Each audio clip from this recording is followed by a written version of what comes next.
Hi, my name is Jill. You are here at Road Culture Rules, and today let's just do this, the most embarrassing and humiliating declaration of love ever. Well, how about before I do mine, you do yours? But in the meantime, I need it today more than you do. Deep breath in, hold for 4, exhale for 4, and we're going to see you on the other side. Freedom, are you excited? We get to be back outside. It finally stopped raining. The sky is blue. It's good to be outside.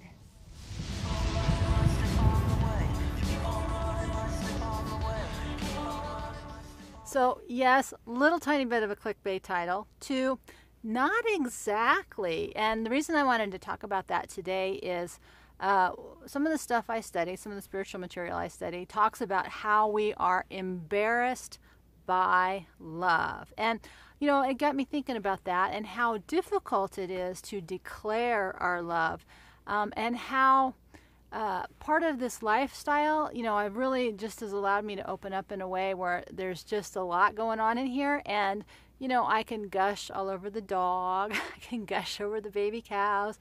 I can gush with all this intense feeling.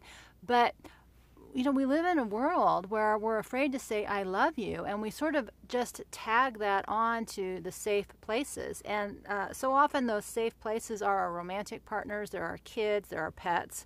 Poor dogs for women are like gushing all over their dogs. And so I wanted to bring that up today because, as you know, we're kind of moving this conversation forward into what does it mean to be human? What is the second half of our life really going to be all about? How can we be part of a bigger conversation? And, you know, it's just not about living your own personal adventure. For me, it's about how can we be on a bigger mission? And, you know, I talked a little bit a while ago about that dangerous mission. And really, what's more dangerous than to be bold and proud about expressing your real passionate feelings of love, not just for the romantic person, but for life and people in general and for yourself. And it's just not something that we do. And how, you know, I've thought about this forum, right? How do I communicate that to you? Because, you know, I don't know if people get that part for me is that this is a really weird setup, right? I'm talking into a camera.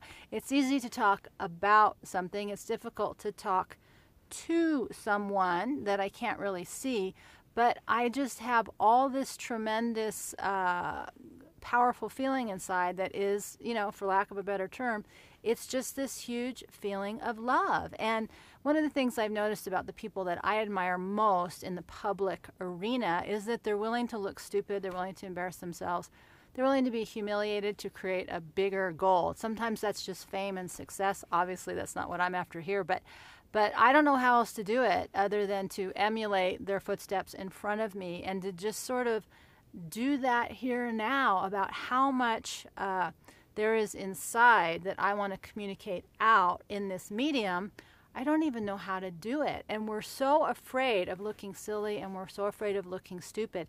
And should we ever, ever, ever apologize for having all this love inside? And you know, for me, I get mine from nature. I get mine from, you know, God or all that is or whatever you want to call it. And to me, that's the source of it. And then it channels through. And it's really moving into this love of humanity, which, like I've seen some of the comments below, I didn't start off there. I had never really liked people very much, mostly because I didn't understand them and I didn't connect with them. And so much of the healing has come around the people part. But now I just have this tremendous, overwhelming, gushing, huge amount of emotion that I am trying to channel. And this is the best way I know how to channel it at this time, and how important it is, you know, for us to own that. And so that's sort of my challenge back to you. It's easy to figure out where we're embarrassed or humiliated. You know, we put ourselves out there.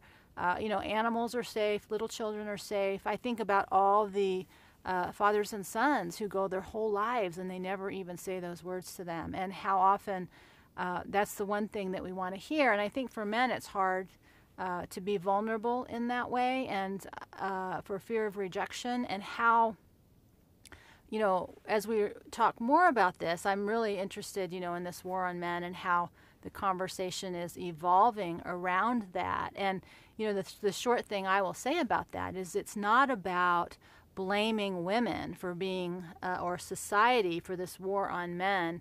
I see it as a woman. I see it as an opportunity to feel more love and appreciation for men and ask you to step up, not ask women to step back down. Because I was thinking about, when I was kind of putting this video together in my head, is that all the things that have shifted for women that are so positive. I mean, we can take care of ourselves so we're not trapped in marriages. In my world, my grandmother was stuck in an abusive relationship. My mom made sure she'd always be able to provide for herself. And then I'm in a situation where I don't ever have to be stuck. And what a huge gift that is.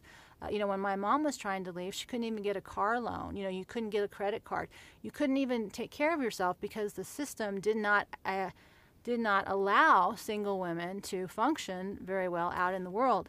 The way we communicate between men and women, that's huge. I think one of the most exciting things I see that's this huge shift as we learn to love out loud a little bit better is men interacting with their children. I mean, that is awesome. That is huge. That is transformative. We didn't used to have that. Men went away and, got the money and provided, and women stayed home and managed the house and the children. And we're starting to see a blending of that. So there's so many things good that are happening, and they really come out of a very deep sense of love of humanity itself. And there's so much work to be done around that. And so I know you really wanted a super embarrassing story, and I can't even think of anything that's like super embarrassing to just add to this just to make it more interesting.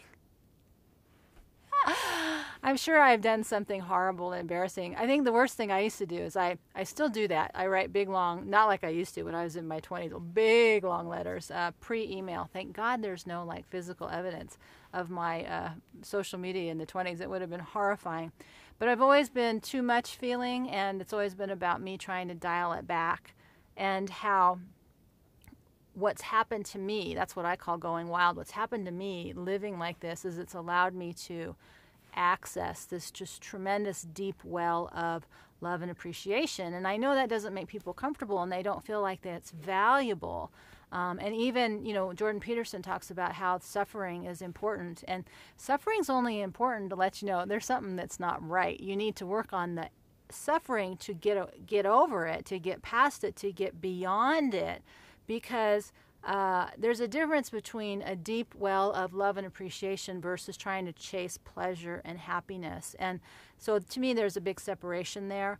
But once you sort of tap into that, for anybody who's had those kinds of experiences internally, with God, all that is, the spirit, whatever, you understand there's something so much bigger and deeper that is this power of love that doesn't have anything to do with the conversations that we have at the very superficial level. So I wanted to just toss that out there because I am committed to all this. So I'm willing to be a little embarrassed and humiliated as we go.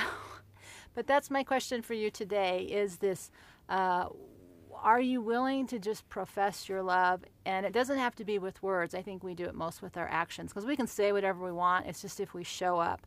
You show people that you love them, you don't tell them, although saying it's nice, but we really do show it. And I'm still trying to figure out how to do that with you, but I just was having all this feeling this morning, and I wanted to find a way to share that. And this is the only way I've been able to figure out to do that now, because it's kind of weird, but I think it kind of has some value because I feel a tremendous amount of positive emotions and things from people I've never met. And to me, that's a real gift. And it's kind of a miracle that we have this sort of bizarre interaction, using it in a positive way, because we know there's plenty of destructive ways to use this. So that is my little tossing it out this morning message. We'll see how that goes. And feel free to share anything embarrassing and humiliating in the comments below. And if I think of one, I will let you know. But before we do that, we're going to take one more deep breath for the road, as I hope you will rise with the sun in your eyes, love in your heart, feet firmly on the ground, as together we are walking Survival Road, one step at a time.